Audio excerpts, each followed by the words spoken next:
તો ગાંધીનગરના સંત સરોવર આસપાસ બંદોબસ્ત ગોઠવવામાં આવ્યો। સાબરમતી નદી કાંઠાના વિસ્તારમાં બંદોબસ્ત ગોઠવાયો। ગઈકાલે રજા હોવાથી લોકો જોખમી રીતે નાહવા પહોંચ્યા હતા।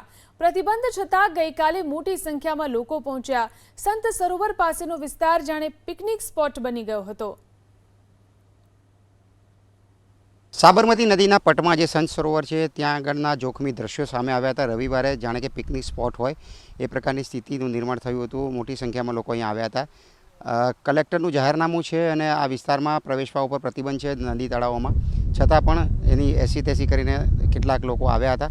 અત્યારે હાલ જે રીતે જોઈ શકાય તે પ્રમાણે આ જે વિસ્તાર છે ત્યાં પોલીસ પેટ્રોલિંગ વધારી દેવામાં આવ્યું છે। આ દ્રશ્યો જે સામે આવ્યા હતા ગઈકાલના, તેને લઈને પોલીસ પેટ્રોલિંગ જે છે વધારી દેવામાં આવ્યું છે। આ સમગ્ર વિસ્તાર જે છે સાબરમતીનો આ પટ છે, ઇન્દ્રોડા ગામ નજીક આવેલું છે અને સંત સરોવર જે છે તેના અત્યારે હાલ દરવાજા ખોલીને પાણી જવા દેવામાં આવે છે। ગઈકાલે અહીંયા કેટલાક લોકો મોટી સંખ્યામાં પિકનિક સ્પોટની જેમ ભેગા થયા હતા, જોખમી રીતે ત્યાં આગળ એકત્રિત થયા હતા। ત્યારે એના ભાગરૂપે હવે તકેદારીના ભાગરૂપે પોલીસ બંદોબસ્ત જે છે એ ગોઠવવામાં આવેલો છે। અહીંયા આ પોલીસ જવાનો અત્યારે નજર રાખી રહ્યા છે ખાસ, અને અત્યારે હાલ આ પ્રકારના દ્રશ્યો જોવા મળી રહ્યા છે। ગઈકાલે જે દ્રશ્યો હતા તેનાથી તદ્દન વિપરીત દ્રશ્યો જે છે તે જોવા મળી રહ્યા છે। અત્યારે હાલ કોઈ પણ વ્યક્તિ જોવા મળતો નથી।